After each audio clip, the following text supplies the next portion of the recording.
Good morning. In the last class, we had discussed regarding a female 27-year-old who had presented to the ED with the history of breathlessness.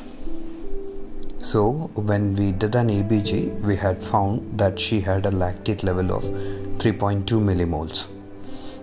So, we had given a differential diagnosis saying that the possibility of a lactic acidosis might be due to the intake of the metformin. She was been on metformin for PCOD and she was continuing throughout, even for her first trimester as per the local hospital. So now we take the further discussion about the metformin and association with the lactic acidosis.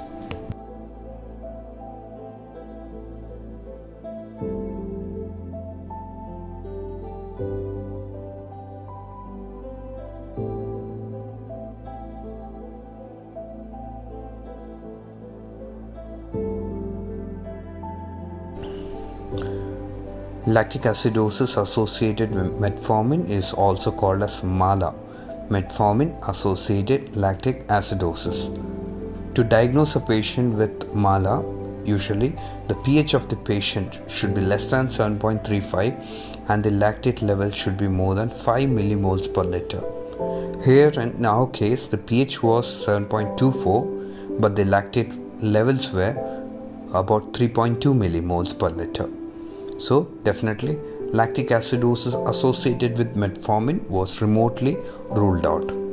Now we should understand why a metformin like drug can cause a lactic acidosis.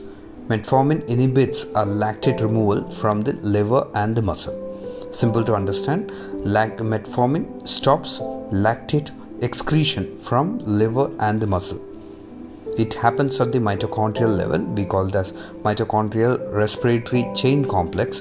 There's a chain complex wherein there will be oxidation and various metabolic process going inside the mitochondria for a simple process called as aerobic respiration. But this will be inhibited with the metformin. And even the other values what we consider is it causes increase in the NADH levels. So to keep it very simple, remember one thing, metformin inhibits a lactate removal from the liver and the muscle, hence the lactate will be increasing. Next slide will be slightly more deeper, but I'll explain it in the simpler manner.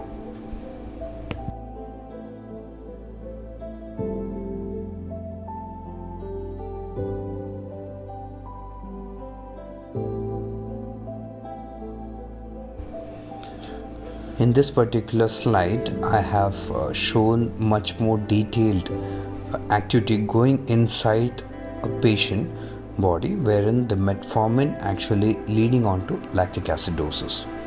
As I had mentioned in the case, she was 27-year-old female having to present at the ED with a history of low BP, tachycardia and having an ABG which shows there was an acidosis.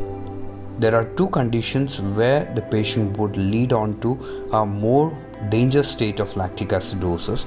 Is the patient could be having an hypovolemia or the hypotension or an acute kidney injury.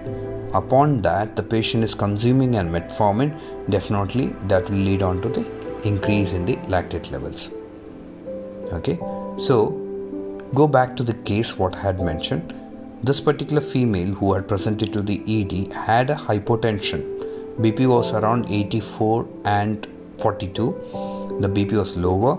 The heart rate was higher, 136 beats per minute. The ABG showed acidosis with a pH of 7.24, which was of a moderate variant, but her lactate seems to be on a lower side, that was 3.2. If we consider the metformin's role in increasing the lactate level, could be due to a hypovolemia, that is hypotension secondary to decrease in the volume.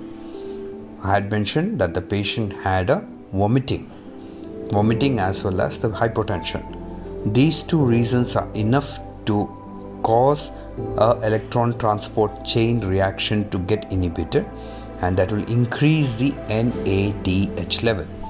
So increase in the NADH level could lead on to increase in the lactate level. So hypotension with the metformin causes increase in the lactate levels. Okay, that's one thing what we could explain in this particular case. But in normal conditions, if there's an acute kidney injury, if there is a hypotension, a metformin in those patients will definitely lead on to more catastrophic MALA, that is metformin associated lactic acidosis. Okay, so that's the first part of this slide what I wanted to explain. Now coming to the deeper aspect of this case or this particular slide what I am going to mention. Here the metformin inhibits a pyruvate carboxylase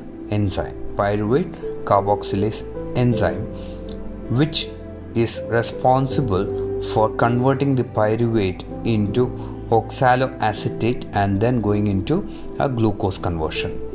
That has been inhibited. So once this is inhibited, it leads on to combination of a cycle, that is pyruvate cycle, which will in turn increase in the lactate level.